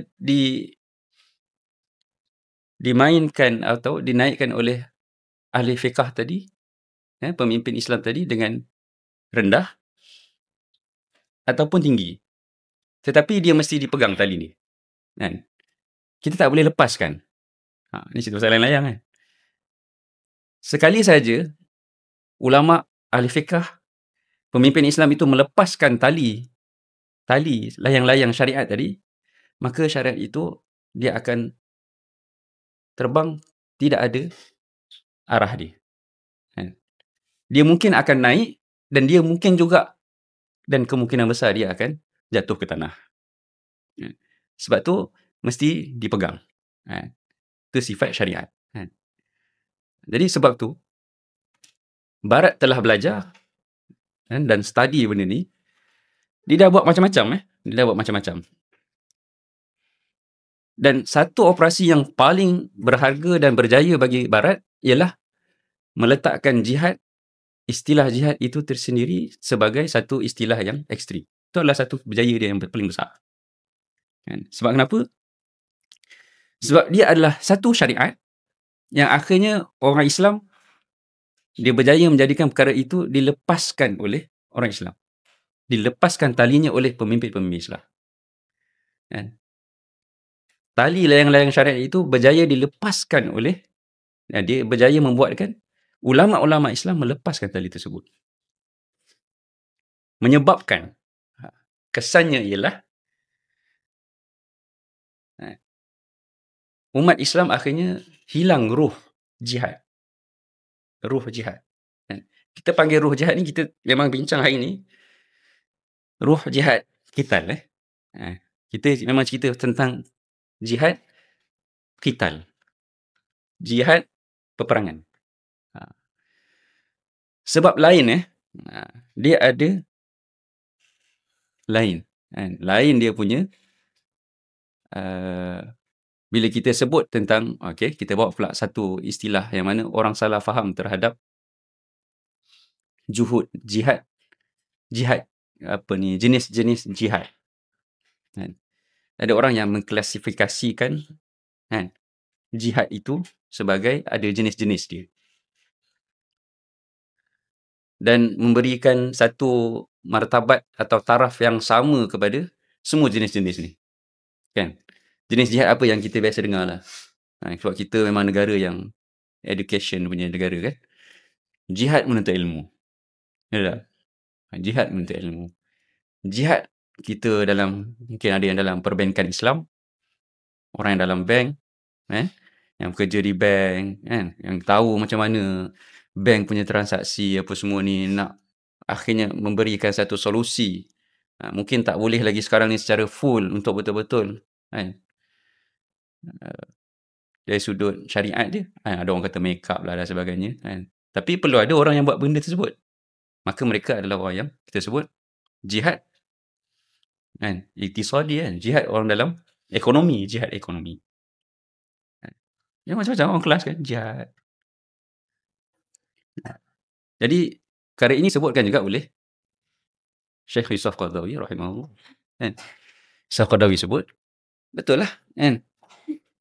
Memang kalau kita faham daripada ayat tu, memang ada pelbagai bentuk, pelbagai cara untuk berjihad. Tetapi tidak sesekali akan sama dengan jihad peperangan. Dia tidak akan sama. Dia tidak akan sama. Apa Yusuf Qaradawi sebut? Menuntut umat Islam membuat persiapan jihad secara menyeluruh. Maksudnya secara menyeluruh. Maksudnya kalau kita kata jihad menuntut ilmu, jihad ekonomi, jihad apa lagi? Jihad boykot, jihad dalam teknologi. Yes, semua adalah jihad lah tu. Mempersiapkan. Persiapan itu perlu semua. perlu semua menyeluruh. Yusuf Qaradawi sebut. Kalau macam tu, okey, dah cukup. Tapi Yusuf Qaradawi tak stop kat situ. Yusuf Qaradawi teruskan lagi. Juga menggesa supaya membuat persiapan ketenteraan. Persiapan ketenteraan yang diperkemas dengan emosi, fizikal, intelektual. Di state juga. Yusuf Qaradawi rahimahullah letakkan juga ketenteraan. Yang mana hari ini dipelajari oleh Barat. Barat ataupun mana-mana orang kuasa besar dunia, dia belajar benda ni. Dan dia mengambil ibrah tentang perkara tersebut. Walaupun dia kata jihad ni ekstrim, apa semua. Tapi setiap tahun dia akan ada expo ketenteraan. What for? Kenapa buat expo ketenteraan? Kita ada 5 setiap tahun dekat Melangkawi. Kenapa? Kebanyakan negara dia akan buat. Why? Saya saja nak tunjuk kita kebal kat, yalah kan, nak tunjuklah kita tentera pun spend duit. Negara peruntukkan berapa bilion, maka perlu kita tunjuklah ini kita beli ni, kita ada gadget ni, kita punya senapang macam ni. Ya ke? Ramai ke orang pergi sangat kat situ? Bukan Malaysia je. Rusia, China, bahkan kalau lebih agresif, China, kapal-kapal dia akan park kat mana-mana. Dan dia bukan kapal perdagangan biasa. Kapal perang. US pun sama. US akan bawa jalan-jalan dia punya kapal perang dia. Untuk apa? Bukan nak perang pun. Bukan nak perang. Tapi mempamerkan, menunjukkan keupayaan ketenteraan. Sebab perkara itu boleh menjadi satu kuasa untuk akhirnya orang takut. Orang bimbang, orang cuak lah kan. Orang cuak lah nak kacau. US punya ni besar. Jangan kacau. China park sikit kat Melaka ke mana kan. Goyang jap. Sedangkan dia bukan nak serang pun. Test je. Sebenarnya perkara itu ada pada umat Islam pada zaman Nabi SAW. Perkara tersebut ada pada sahabat. Perkara tersebut ada pada zaman khilafah. Yang mana apa-apa kau buat, sebab tu tadi kan, kau kacau orang perempuan di pasar, kau tarik sikit kain dia, kita akan hantar tentera. Apa maksudnya? Maksudnya, dia adalah ada power yang lain. Dan power itu mesti dipertahankan. Itulah sebenarnya syariat. Kalau tak, dia tak jadi syariat. Begitu juga zakat. Kenapa nak kena keluar zakat juga? Kita duit dah sikit, keluar zakat lagi. Lepas tu beras, ikut beras antarabangsa pula, beras import kan. Bukan nak beli beras import, beras tempatan habis. Betul lah cerita kan. Cerita pasal zakat. Tapi kena keluar zakat. Fitrah. Niaga, untung sikit je. Kena juga. Kena keluar juga. Sikit pun keluar juga. Kalau lepas, jisap, keluar sikit. Berapa persen? 2.5% kena keluar juga. Kena keluar juga. Dia tak ada kira-kira lah. Untung sikit, tak payah, tak ada. Sebab ini syariat. Dia mesti buat. Jadi, cerita pasal jihad, dia juga mesti dipegang. Tetapi, malangnya, ia dilepas. Berjaya dilepaskan. Berjaya dibuat oleh Barat supaya ulama' pemimpin-pemimpin Islam akhirnya melepaskan tali tersebut. Dan akhirnya kalau ulama' dan pemimpin pun dah lepas, apatah lagi masyarakat Islam seluruhnya. Menyebabkan kita hari ini, kita buat apa pun tak ada roh jihad. Roh jihad ni cerita pasal roh peperangan. Orang yang nak orang yang kanser, orang yang kanser tahap 4 ke tahap 3, dia tahu dia kanser. Dia tahu dah, tak lama dah. Macam mana kualiti amalan dia? Kualiti amalan dia, macam mana cara dia sedekah, Dia tak ada kira dah nak simpan-simpan berapa tahun lagi. Mungkin dia kira bagikan sikit mak anak dia. Itu pun semua sedekah, kan? Bagi kat anak sedekah, bagi kat isteri sedekah, bagi kat mak ayah sedekah. Lepas tu dia nak wakaf pula, nak pastikan harta dia tu berterusan. Akhirnya dia akan mati. Seperti mana kalau kita baca hadis Nabi SAW, bila mati tak tinggal apa-apa kan. Walau bidinar. Sedinar pun tak ada. Kan? Kalau baca hadis tu, aduh. Sebab rasa. Kita ni macam-macam ada tak? Macam-macam ada. Nabi meninggal, Nabi orang paling mulia atas muka bumi ni, mati, 1 dinar pun tak ada. 1 dirham pun tak ada. Macam, ya Allah. Ini adalah satu pemimpin yang kalau dia angkat suara, pemimpin-pemimpin negara lain takut. Ini adalah satu orang kan, yang kalau dia merah mata dia, sahabat takut. Sahabat bukan sahabat biasa-biasa. Umar, Khattab, Abu Bakar, yang garang-garang pun takut. Ini orang yang kalau dia palingkan muka, sedih kawan tu. Kan? Jahsy namanya. Kan? Yang baling tombak dekat Wahsy kan. Baling tombak. Nabi tak boleh tengok muka dia. Sedih dia. Ini orang yang macam ni mulia, yang punya hebat macam ni, mati 1 dinar pun tak ada. 1 dirham pun tak ada. Sebab apa? Sebab dalam hati tak ada langsung dunia. Kan? Begitulah orang yang nak mati, bila dia ada orang yang dia hidup dan dia tahu dia sebenarnya ada satu ending yang dia pegang. Apatah lagi dalam dunia yang berlaku pada hari ini. Dalam dunia yang menunjukkan kezaliman terhadap umat Islam di Timur Tengah, di Palestin.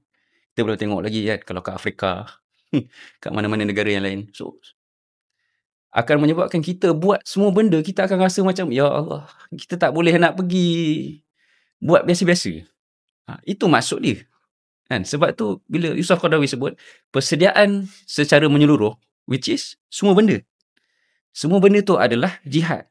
Semua benda tu adalah perlu dipersiapkan. Tetapi dia tak menafikan persiapan ketenteraan. Kerana di situ ada satu special power. Dan di situ ada syariat. Di situ ada syariat. Belajar wajib tak? Syariat tak? Wajib. Syariat tak? Tak syariat. Ada orang yang dia tak boleh belajar. Apa? Zalimlah nanti kat dia. Betul tak? Maka dia tak ada syariat kan? Orang safi, orang yang kurang upaya, orang yang kita sebut apa kan? Dia, anak baru ni dengar pasal autism kan? Autism ni, dia ada satu part dia tak boleh buat kan, contoh kan. Dia boleh fokus pada satu part je biasanya. Kan? Sebab tu kalau dia main, dia mahir dekat puzzle. Dia akan buat puzzle terbalik pun, tak tengok pun dia boleh susun puzzle tu, contohlah kan. Tapi ada orang yang dia tak boleh, tapi dia tak boleh nak susun duit dia. Ni diceritakan oleh pensyarah tu sendirilah. Dia kata, ada satu kes ni dekat kampung dia, seorang ni autism, tapi dia kena ada buat satu kemahiran lah. Kan? Jadi dia mahir untuk potong rumput. Jadi dia akan potong rumput. Satu kampung tu memang kalau nak potong rumput, panggil dia. Panggil dia. Masalahnya ialah, orang kampung komplain, bila nak bayar. Bila nak bayar jadi masalah. Masalah kenapa? Sebab dia hanya boleh menerima, contoh kalau upah yang telah ditetapkan ialah RM20, maka RM20 lah. RM20. Kalau orang tu tiba-tiba nak bagi lebih, tak boleh, dia tak boleh terima. Bahkan kalau orang tu nak bagi juga lebih, dia akan tantrum, dia akan marah.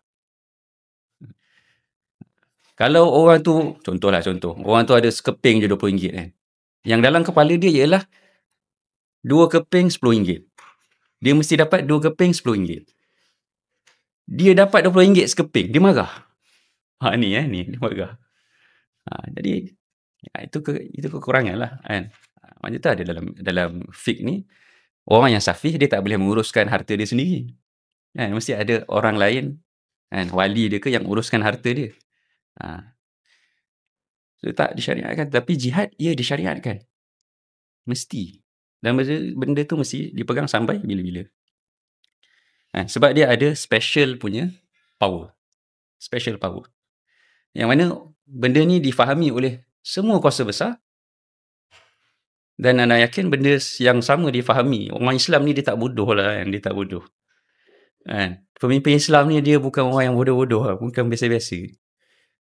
Dia faham benda tu adalah special power yang dia kena pegang. Tapi mungkin ada beberapa kekangan atau perkara-perkara yang lain menyebabkan dia tak boleh. Dia tak boleh untuk menzahirkan perkara tersebut.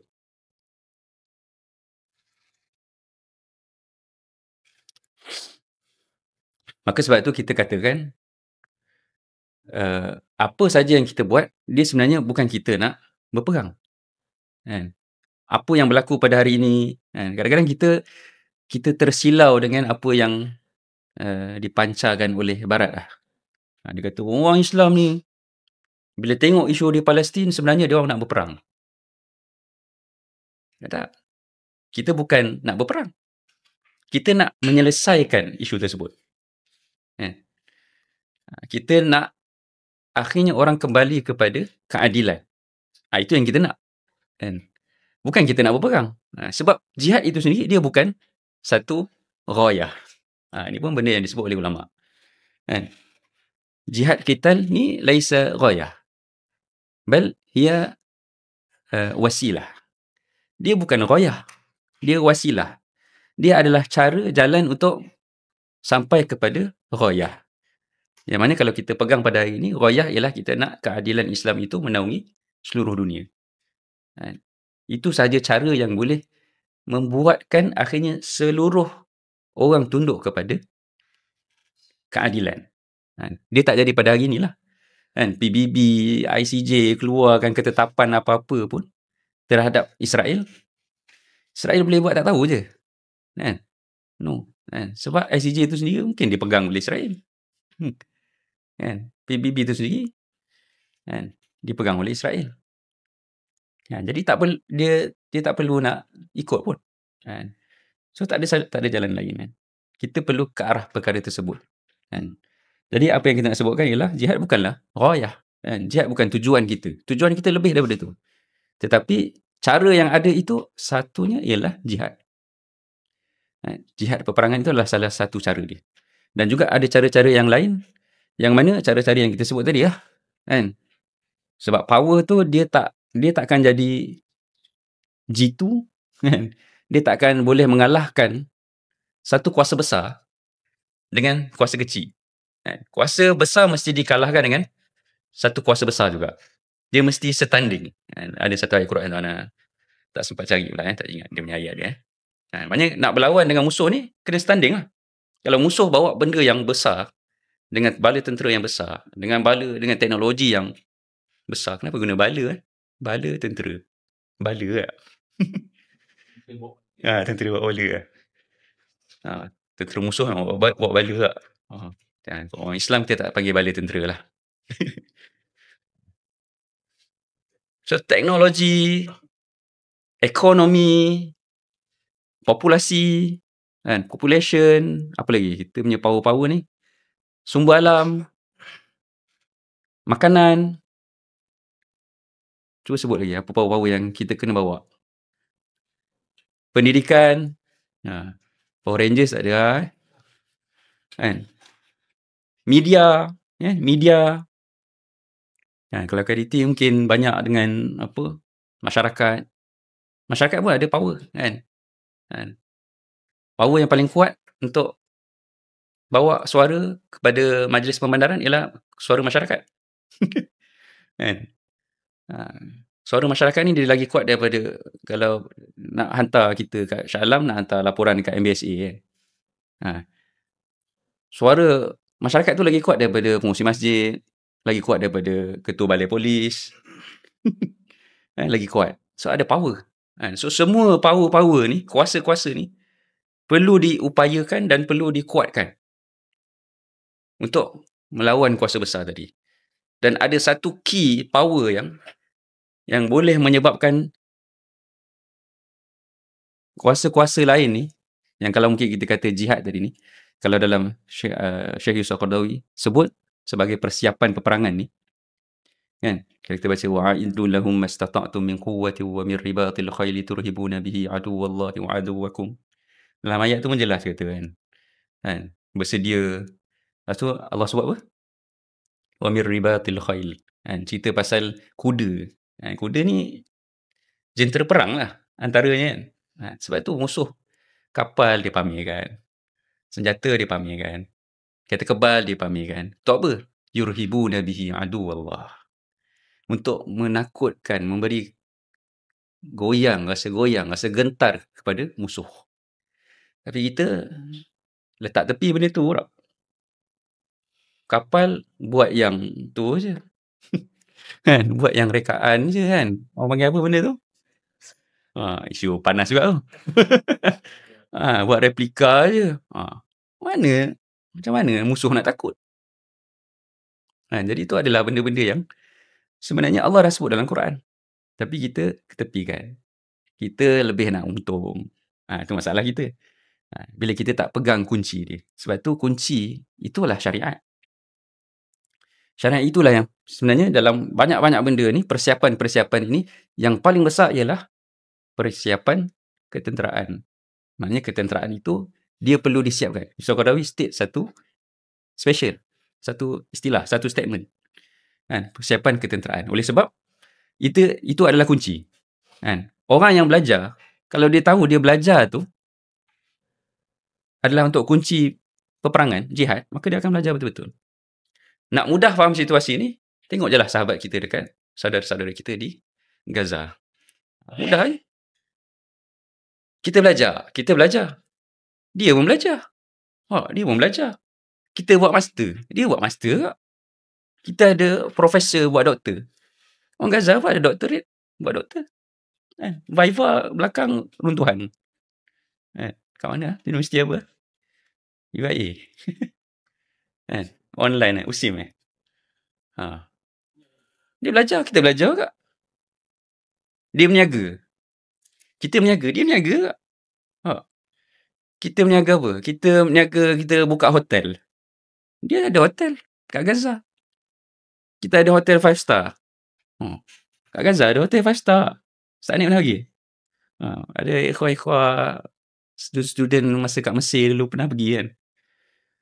Dia kata, memang hotel tu taraf 5 bintang kat Gaza.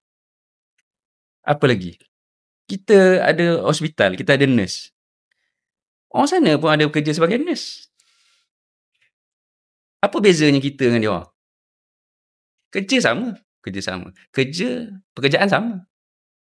Pekerjaan sama. Benda yang dibuat sama. Kenapa hasil beza? Kenapa hasil beza? Kenapa orang kat Palestin tu belajar, macam tu hasil dia? Kenapa kita belajar hasil gini? Sebab kita tak pegang kunci jihad. Kita pegang kunci nak kerja syarikat besar. Kita pegang kunci belajar elok nak jadi pensyarah contohlah. Kan? Apa lagi? Kita kerja nurse. Kerja bawa ambulance. Kita kerja bawa ambulance. Kita kerja bawa ambulance sebab kita punya kunci kita ialah nak hantar cepat-cepat. Kan? Kita punya objektif kita nak hantar cepat-cepat. Siap.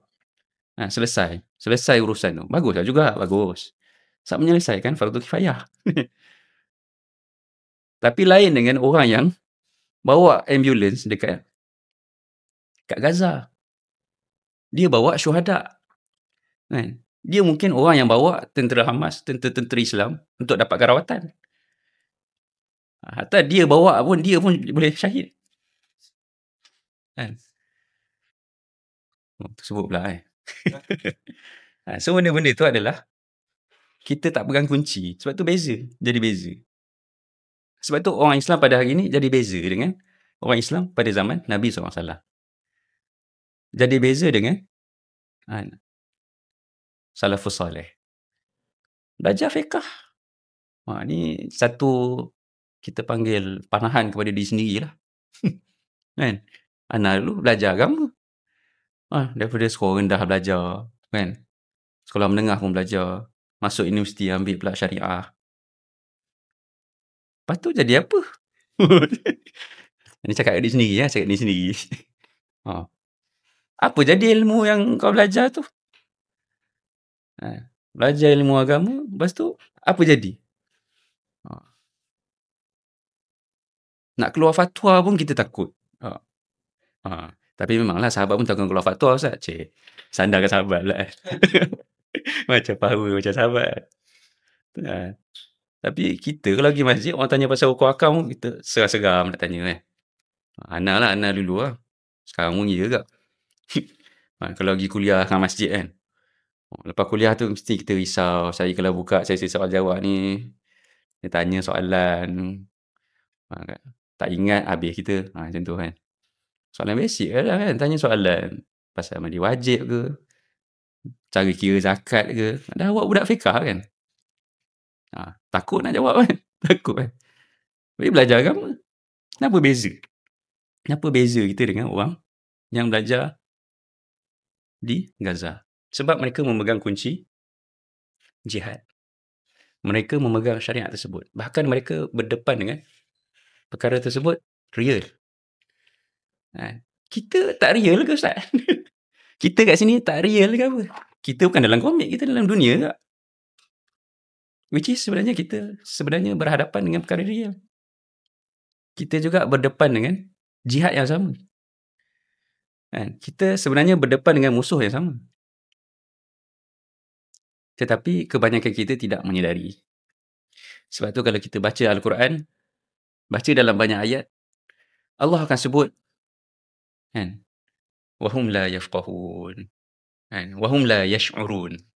Kan banyak kan, wahum la yash'urun. Orang-orang munafik pun wahum la yash'urun. Cerita pasal orang munafik mempersendakan ayat Allah.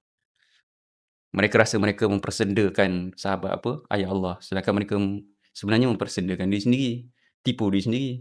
Wahum la yash'urun. Adakah mereka ni tak perasan? Cerita wahum la yash'urun ni cuba tengok dalam Quran pun banyak. Sebab memang kebanyakan kita kat dunia ni la yash'urun. La nash'urun.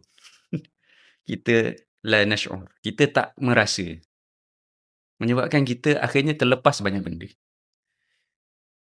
Kita contoh duduk hari ni pun, kita belajar, kita menuntut ilmu, kita saya nak kata kita tak merasakan adanya malaikat yang menaungi kita. Sedangkan itu adalah benda yang perlu diimani kan. Nabi sebut. Betul maksudnya. Takkan Nabi tipu.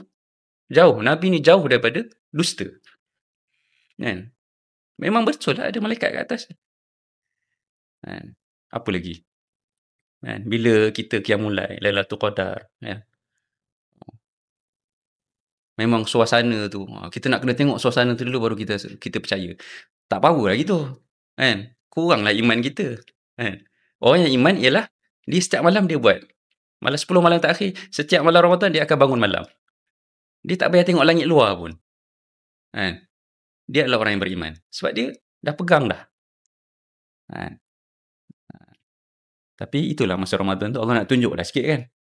Siapa yang dia pergi tengok luar pagi tu lepas subuh, Masya Allah, indahnya pagi ini. Macam tu lah kan. Ada suara renyai-renyai hujan. Betul lah malam tadi Lailatul Qadar. Yalah, Allah nak didik lah, bagi rasa sikit. Kalau tak perasan. Kalau tak, wahum la yash'urun, tak perasan. Jadi balik kepada kita dalam isu jihad ni. Jihad yang berlaku adalah berlaku di dunia yang nyata, berlaku di dunia yang kita juga berada dalam dunia yang sama. Yang kalau kita nak pergi ke sana, ataupun dia nak pergi ke kita, mungkin dalam berbelas jam saja. Kalau nak kata jauh lah, tak jauh. Dan dalam dunia hari ini, dunia yang makin canggih hari ini, sebenarnya kita makin tak jauh. Kalau dulu, mungkin fatwa orang dulu, dia kata, okey, jihad ni pergi kepada negara jiran, pergi ke negara jihad jiran. Yalah, berapa lama masa nak ambil kalau ambil negara yang jauh. Tapi kalau hari ni, berapa saat, berapa minit lah kan. Berapa minit jet pejuang daripada sini boleh sampai ke sana. Berapa minit jet pejuang daripada mana-mana boleh sampai ke. So, makin dekat. Dunia teknologi. Kan? Kita ada phone, kita ada internet. Kan? Within 1 second, tak sampai 1 second maklumat kita. Atau berapa? Metasecond kan? Sikit punya second pun boleh sampai maklumat tu. Kan? Sebab tu orang berlumba kan. 4G, 3G dulu 2G. Dulu apa lagi lah? Yang zaman internet awal-awal. Kan? Bila kita nak tengok internet, kita kena dengar bunyi ting. Tunggu tu je kan. Ada laman komputer, ada tali. Okey dah sambung. Lepas tu 2G. Lepas tu 3G. 4G, 5G. Kenapa kita kalau orang biasa ni dulu-dulu kan. Kenapa nak laju-laju sangat kan? Laju nak pergi mana? Kita, orang kita kan. Orang sekarang laju gimana bang? Kan? Tapi orang yang tahu kepentingan maklumat, kuasa tentang maklumat, kan, perisikan dan sebagainya, mungkin 1 second 0.000005 second itu lebih laju daripada orang sana. Dia boleh menang daripada orang yang seterusnya. Kan, orang yang lagi lambat. Okeylah So kembali kepada persoalan asal. Sebenarnya anda dah jawab dah awal tadi kan. So siapa yang dia ambil yang kefarduan jihad, dia dah boleh balik dah awal tadi sebenarnya. Jihad wajib ke tak wajib? Kita dah jawab dah awal tadi kan. Ulama dah tentukan dah. Bahkan dia adalah satu syariat. Cumanya bila kita bincang tentang syariat, maka di situ kita ada perbincangan yang lebih panjang untuk kita sama ada macam mana kita nak cari balik kan tali layang-layang syariat tadi tu. Siapa yang akan pegang balik tali syariat tu? Siapa yang nak main balik ni?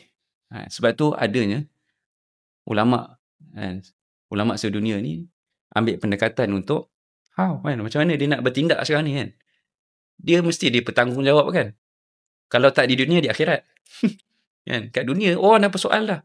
Apa ulama dunia buat, apa semua. Dah keluar list, ada juga respon. Dia pun tahu dah. Takkanlah dia tak tahu kan? Setiap negara. Kan? La yungkarul hukmu bitaghayyiril azman wal amkan. Kan? Kita tidak menafikan kan, perubahan hukum pada sesuatu zaman dan sesuatu kawasan, tempat. Dia lagi tahu, dia ulama. Tapi why dia keluarkan juga? Kan? Sebagai jentikan satu rasa tanggungjawab yang dia mesti kena buat. Kan? Dia mesti bagi signal kepada pemimpin-pemimpin Arab. Ni kalau cerita pasal fatwa pula. Dia mesti bagi signal. Dia mesti bagi satu isyarat yang menyebabkan pemimpin Arab ni, at least, kalau dia tak menzahirkan pun, dia ada langkah di negara dia sendiri untuk mula untuk menyelesaikan isu di Palestin, di Gaza. Begitu juga negara-negara Islam yang lain. Kan? Sebab tu kita, bila cerita pasal fatwa tu keluar, kita bukan cerita sepatutnya lah. Sepatutnya perbincangan. Kalau hari ni kita tengok, perbalahan yang berlaku, bukan sekitar wajib ke tak wajib jihad. Tak. Kan? Ulama Mesir, ulama Indonesia, ulama Malaysia ke ulama mana-mana, semua sepakat dan memahami perkara yang sama. Apa yang dia orang khilaf? Apa dia punya mahallul khilaf? Kan? Dia orang khilaf pasal apa?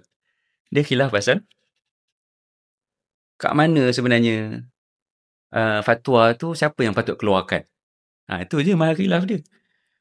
Sebab tu Ana macam bila nak datang tadi bagi pengisian tu, Ana macam mana nak cerita ni? Kan? Sebab situasi sebenarnya dia bukan cerita pasal benda tu. Dia bukan cerita pasal wajib tak wajib. Wajib. Ulama semua faham wajib. Cumanya yang dia orang bincang sekarang ni pun bukan tentang perlu ke jihad sekarang ke tak perlu ke jihad, pun bukan. Yang di situ ialah siapa yang ada authority untuk bagi fatwa. Jadi tak kena-mena pun dengan apa yang meletup-letup tu. Kan? Tapi itulah yang sebenarnya kalau bagi diri Ana, bagi diri saya secara peribadi, dia adalah satu yang menyedihkan lah. Kan? Oleh sebab sebenarnya perbalahan ataupun perbincangan respon yang berlaku bukanlah terhadap perkara yang utama untuk menyelesaikan isu tu. Sedangkan ia adalah tentang isu fiqh, siapa yang patut mengeluarkan fatwa? Rugilah. Sedangkan perkara tersebut mungkin boleh diraih kalau betul pemimpin dunia Islam dia ada power, dia bebas daripada kuasa barat, kan, daripada cengkaman barat, dia boleh buat langkah-langkah tersendiri. Sebagai contoh, kalau kita tengok perundangan, kita ada undang-undang antarabangsa, betul kan? Undang-undang antarabangsa. Kalau kita nak kiaskan dengan Majlis Ulama Dunia lah, ada undang-undang antarabangsa, ada Majlis Ulama. Okey, satu. Di bawahnya ada negara-negara yang perlu untuk terpanggil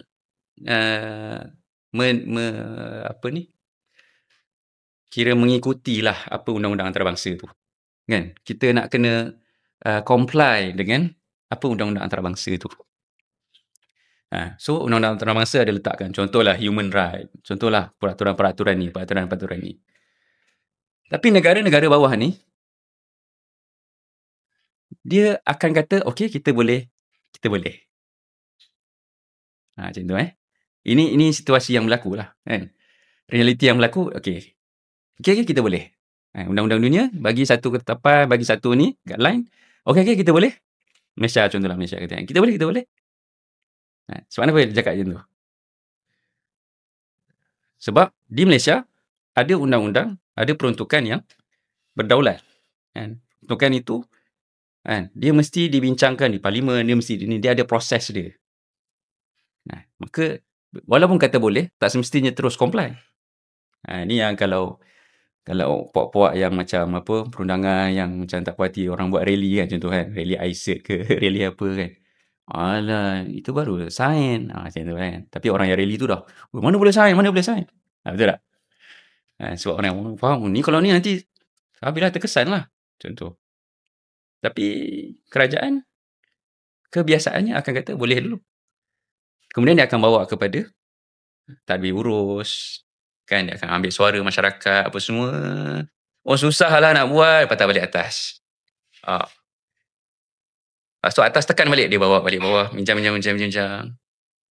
So sebab tu dia orang berani untuk sign ke apa ke. Tapi beza apa yang berlaku dengan list ataupun yang disebut tentang fatwa jihad lah pada hari ni. Orang sebut fatwa jihad. Isu fatwa jihad ni, bila Majlis Ulama Dunia keluarkan list-list saranan gesaan, apa yang berlaku ialah respon yang drastik daripada negara-negara ni mempertikaikan autoriti Majlis Ulama Dunia tu untuk memberikan gesaan. Sedangkan benda yang sama juga dalam undang-undang negara, masing-masing negara semua ada undang-undang yang berdaulat. Tak mudah-mudah undang-undang antarabangsa ni nak comply dalam setiap negara-negara lain ni. Kecuali lah negara tu memang dia tak ada undang-undang dan dia perlu comply lah dengan undang-undang antarabangsa ni. Tak tahu lah antarabangsa negara apa negara Rwanda ke apa ke. Tapi bagi negara yang dia ada dia punya undang-undang tersendiri yang berdaulat, maka bukan mudah-mudah nak datang terus comply, tak ada. Tapi dia boleh kata boleh dulu. Tapi yang ni kenapa berbeza? Kenapa kalau tak ulama pun, kenapa tak pemimpin-pemimpin dalam negara-negara Islam ni menyahut seruan tersebut seperti mana dia menyahut seruan undang-undang antarabangsa tadi, menyahut seruan gesaan ulama dunia ni supaya dikaji, dibuat survey, dibuat tadbir urus terhadap negara sendiri, dan akan ada tindakan-tindakan susulan selepas tu. Kalau tak boleh pergi jauh pun, mungkin ada tindakan-tindakan bersifat tempatan, bersifat nasional. So, still ada sumbangan lah. Tu kalau di peringkat negara. Begitu juga kalau kita tengok dalam, last sekali lah, kita pergi kepada diri sendiri lah. Kepada diri kita sendiri. Ini dah kesimpulan lah. Kepada diri kita sendiri, oleh kerana kita adalah orang, manusia yang hidup di bumi yang nyata. Kadang kita risau orang kita ni terlalu apa, dunia teknologi, dunia media sosial ni terlalu drastik, terlalu laju sampai dia tak boleh beza lah Ni dunia betul ke dunia beza? Dunia dalam game. Dunia khayalan kan. Pakai VR lah apalah kan. Anak-anak suka sangat nak pergi VR tu kan. Suruh beli VR tu lah kan. VR yang cermin mata tu kan. Nak bawa ke masjid negeri je. Pakai VR. Masuk tengok Isra Mi'raj ke apa kan. Kadang-kadang akhirnya kita ni jadi satu golongan yang Allah sebut la yash'urun. Kita tak sedar yang berlaku tu di bumi yang nyata. Yang mati tu orang macam anak kita. Yang mati tu yang melambung tu kan, orang yang macam mak bapak kita. Kan? Tapi kita terbayang komik, terbayang cerita kartun. Tak, ini orang yang sama. Orang yang ada kan, yang kalau kita hari ni kita cubit tangan kita rasa sakit. Kalau kita luka, kalau kita sakit gigi, kita rasa sakit. Kalau kita potong, kalau kita ada pembedahan, lepas pembedahan, kalau ibu mengandung ada buat scissor, lepas bersalin tu rasa sakit. Ini adalah orang yang sama, orang yang merasa kesakitan yang sama. Dan dia merasakan kesakitan tu lebih lagi daripada apa yang kita rasa. Tapi kita rasa macam kita bincang dululah. Kita boleh macam tu kan. Sedangkan sepatutnya kita adalah orang yang sama, memegang akidah yang sama, dan kita sebenarnya tindakan kita pun perlu memegang syariat yang sama. Kita perlu merasakan kan, syariat jihad itu kita perlu rasa sama seperti mana orang di Palestin rasa sama. Kan? Hari ini kita beruntung. Kita beruntung sebab kenapa kita hidup dalam zaman yang berlakunya pertempuran di Palestin, kan, di Gaza. Kalau kita tak hidup dalam zaman ni, mungkin kita tak perasan pun tentang Gaza ni. Kita tak ambil tahu pun.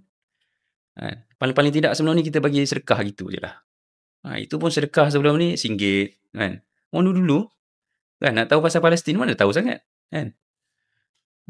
Adalah akhirnya NGO buat kan.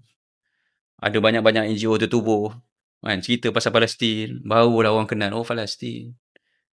Mungkin 10-20 tahun dulu orang budak universiti ni anda tanya penceramah orang Palestin masa zaman awal-awal dia pergi dekat sekolah, dia pergi dekat universiti, dia tanya dekat budak tu, dia tanya Palestin dekat mana kan, Palestin tu dekat mana, tak boleh jawab budak tu. Nak cakap dekat negara Arab pun tak tahu. Laisa fi zihni. Tak ada dalam dia punya idea. Tak ada idea langsung. Cannot brain lah budak sekarang tu kan. Tak boleh brain. Kat mana Palestin bang? Tak boleh brain. Budak universiti tahun 4. Tahun akhir universiti. Tak boleh jawab. Tapi pada hari ni budak pasti tahu. Jadi bersyukurlah kita. Dan kita kena rasakan supaya benda-benda tersebut memberikan kesan yang terus kepada kita. Syariat jihad itu perlu kita pegang dalam masa kita mempersiapkan apa yang kita pakar pada hari ini.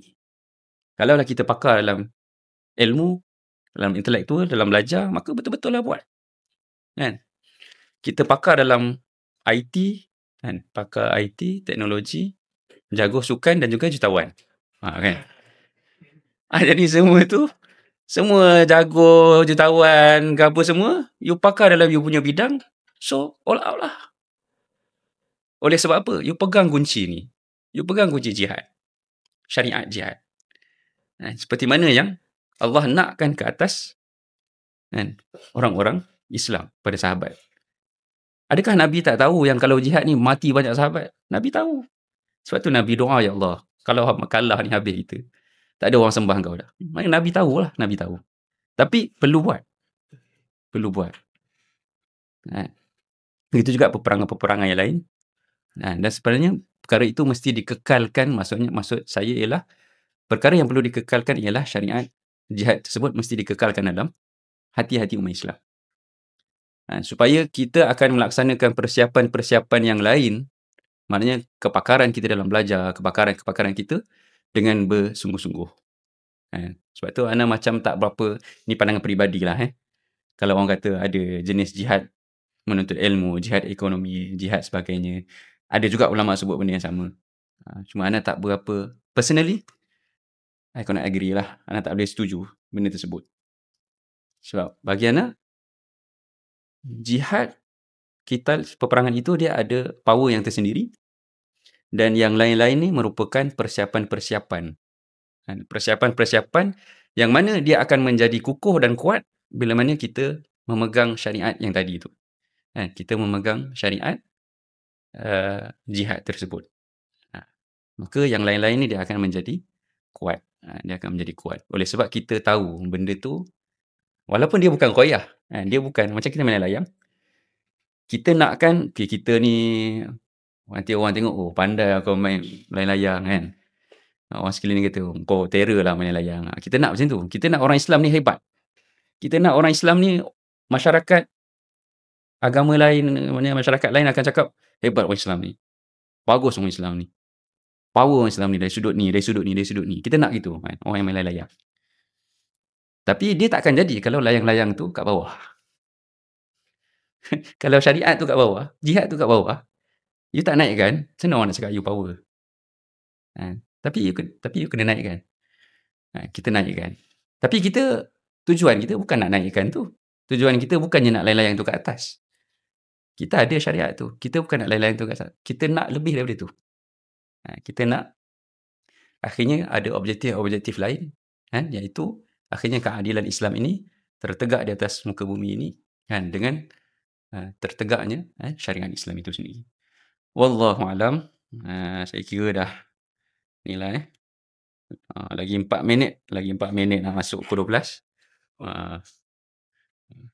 So itulah, mula risau juga kan, tengok dapat invitation tu 2 jam ni. Biasa ceramah masjid 30 minit je. Itu pun pihak masjid dah kata, Ustaz, kalau terlebih pun 5 minit je lepas azan. Sekarang siap ada dah kat meja ceramah. Kalau nak lebih pun 5 minit je lepas azan. Sebab risau kan, panjang sangat. Tapi hari ni sampai 2 jam tu yang risau tu, boleh ke tak boleh. Tak tahu yang mendengar ni ke mana dah kan. Kat Qatar ke, kat Palestin ke. Kalau kat situ tak apalah, takut dia di alam lain. Alam mimpi Wallahualam. Nak kira mungkin tu satu ni lah, satu perkongsian. Mungkin nak buka serah kembali lah kepada pengurusi majlis.